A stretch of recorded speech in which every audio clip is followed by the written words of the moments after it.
Lawmakers in Indianapolis are looking at changing the school funding formula. Governor Mike Pence has talked about providing more money for charter and voucher schools. Indiana already has one of the most open education systems in the country. Parents are allowed to leave traditional public schools for any reason. In the case of private schools, they can receive a subsidy based on income. And as we had a couple of weeks ago, we had the public school superintendents in the studio. Today, my guests are Barbara O'Block, superintendent of schools for the Archdiocese of Gary, and Sean Egan, who is the leader at Hammond Academy of Science and Technology. Welcome to both of you. Thank you. So it's both Catholic Schools Week and it's also National Charter Schools Week. Yes, it is. So we hear a lot of congratulations to us. There you go. So how are things going overall in your system? So let's start with Barbara. Well, I would say we're doing well. The Choice Scholarship has really brought a lot of vitality to some of our schools. We currently have 1,875 students who are in our schools with the Choice Scholarship. And that's out of how many in the system? About 6,500. Okay, so a pretty fair percentage. Yes, it is. Mm-hmm. And I know that over the border in Chicago, the diocese is looking at closing a bunch of schools. Are you looking at any of that now in Indiana? No, I would say everybody's pretty healthy now that they've accepted the Choice Scholarship students. And you attribute that mostly to these Choice Scholarships? Well, enrollment has increased at the schools, and so tuition can remain stable. So the families that are that are currently there aren't thinking about leaving because the cost is too high. So it's kind of you have students, you have income, and so you're healthy. And what about charter school in Hammond? Hammond Academy is probably the new kid on the block in the region as far as being a charter school. We're just wrapping up our 5th year of existence. Last year we saw our first graduating class, and I'm very proud to say that we had a 90% plus graduation rate, a number of students with honors diplomas, a large number of students with college credits, and just hearing our graduates come back and tell us how they're faring at colleges all over the state and the region, I think that we've done a fantastic job preparing them. 5 years in, self-sustaining, do you think? You're in good shape? We have a strong waiting list of students, and we are just getting better and better. And I would say that sustainable piece has improved greatly by the fact that we did take our case, our letter grade appeal to the state, and we're one of the few schools that was able to get through the window and get the appeal overturned, and I should say accepted and approved, changing our letter grade from a D to a B.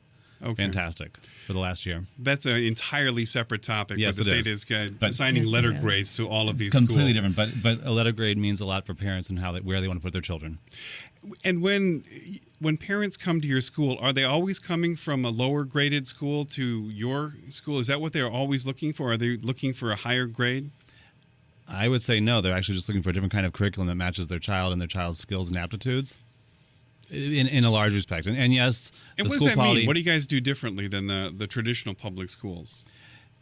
Hands-on curriculum first and foremost. Every child has an iPad in their hand, no matter who they are, where they come from. They get the iPad. I was just talking to a child yesterday who has been all over the region going to school, so we're sort of his last-ditch effort. He cannot believe that all of his books are accessible to him on an iPad. That's an example. And how come you're able to do that? And while if you go downstate, they talk about there's a disparity in funding, that charter schools receive less than traditional public schools. How are you able to afford iPads in every student? We do receive less, but the mere fact that we put into our mission statement that every child would have access, we have stuck to that religiously. I use the term very carefully, religiously, but we make sure that every classroom has a smartboard, every child has an iPad, and we've got a large number of tablets in the building. That was an outlay of $1.5 million originally that we used our first year of our budget, and it's a big hit, but we do it because we are married to that in our mission. And so when it comes to Catholic schools, what do you do differently than the traditional public schools? And obviously, one thing is you can teach religion. That's correct. And I think that the folks that choose to send their children to our school choose us for that reason. I always like to say that our schools are like an apprenticeship or an internship. And any high school or college student would love to have an internship. We are an internship in Christian living and gospel living. We expect to bring Christ to our students and have them take Christ back out to others. So that's our mission. It's central to your mission. It's always been the central Yes. mission of Catholic schools. Are you troubled at all that public money is going to fund Catholic schools and a Catholic mission? Well, public money is going to parents, and parents are making the choice on how they want to use that public money. And then if they choose to send their children to our school, then we receive those funds. But public funds do not come to us directly. Local, state, federal funds do not come to us directly. So it's the parent that's making that choice. That's correct. And largely, do you think parents are going there for that religious experience, and that's the reason why they choose you? I think over him? I think some choose our schools because of class size. Some parents will say that they think the environment is good, that we have good discipline, that our teachers are strict. Somewhat true. But I think also that parents are looking at our success rate. I mean, we talked about letter grades. We have 16 of our schools that are A's out of 20. We have very successful graduation rates, as you mentioned. I mean, 98, 99%. Our students, last year, our graduating class had from the three high schools, received almost $16 million in college scholarships. So there's a lot of incentive for parents to choose us. So things are going pretty well, and you're doing pretty well. What about the notion, though, that not all of these charters and not all these private schools that are receiving this money are doing well? They maybe not be doing as well as the local public school, yet parents are still choosing them. I have not heard, when they make the argument against charter schools and poor performance, they talk about voucher money, and I mean they, like in the papers and parents and public school personnel, they talk about the voucher money, but they never come to us that we're not performing well. And I don't think they can, because it wouldn't be true.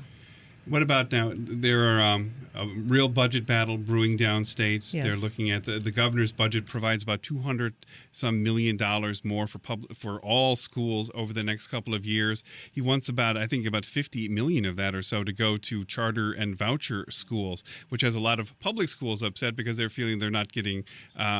They're already getting a little less than inflation, even with that increase. What's your reaction to that?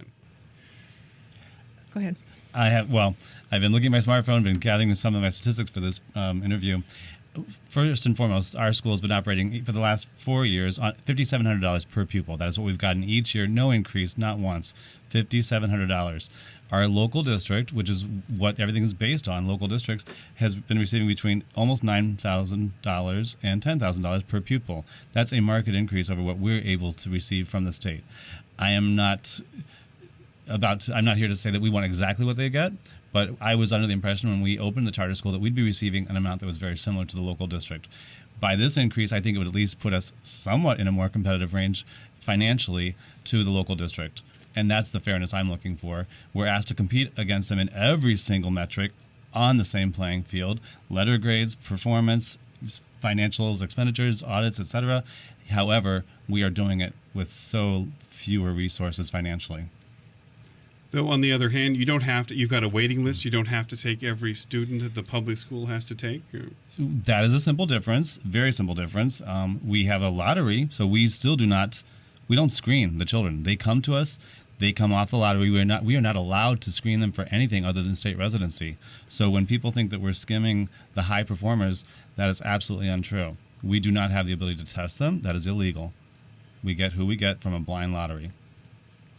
And one of the governor's ideas is to give the charter schools an extra $1,500 more than the public schools. And the reasoning, at least coming out of the administration, is that the state is not attracting charters from around the country. The big charter companies have not decided, for the most part, to set up in Indiana. Do you think that is in fact the case? That they're not choosing to set up shop here in Indiana? And that it's worth it to spend that extra money to get them? I might be the wrong person to answer that question, only because we are one of the few charter schools in the state that is not aligned with a management company. So we're completely independent. If that is indeed the case, which might be so, that would be a great thing to bring in more opportunities. I have to say I'm a product of public and private schools, not charter schools. I went to Catholic education. I went to public education. I think all children should have access to a quality education, wherever that is, be it the public school in their community or the charter school or the Catholic school. Barbara, are you looking for parity? You want to get the same amount of money as an elementary school in Munster or Crown Point or Gary? No, the charters, our vouchers do not work that way. It's a dollar amount given to the parents based on the public school system where they reside, and then it's needs-based. If they raise that amount, it's currently $4,800 per student. That would be helpful to some of the families, but I don't think that we're banking on it. I don't think it's a necessity to keep us strong and vital. If it happens, it would be good, but I don't think we absolutely need it. So right now, at this moment, you guys are fairly well heeled. I would say. I Yes. comfortably, personally, yes. All right. Well, that's unfortunate. We're going to have to leave it. We've had Barbara Block, Superintendent of Schools for the Archdiocese of Gary, and Sean Egan. He's a leader of the Hammond Academy of Science and Technology. Thanks to both of you for being on. You're welcome. Thank you as well.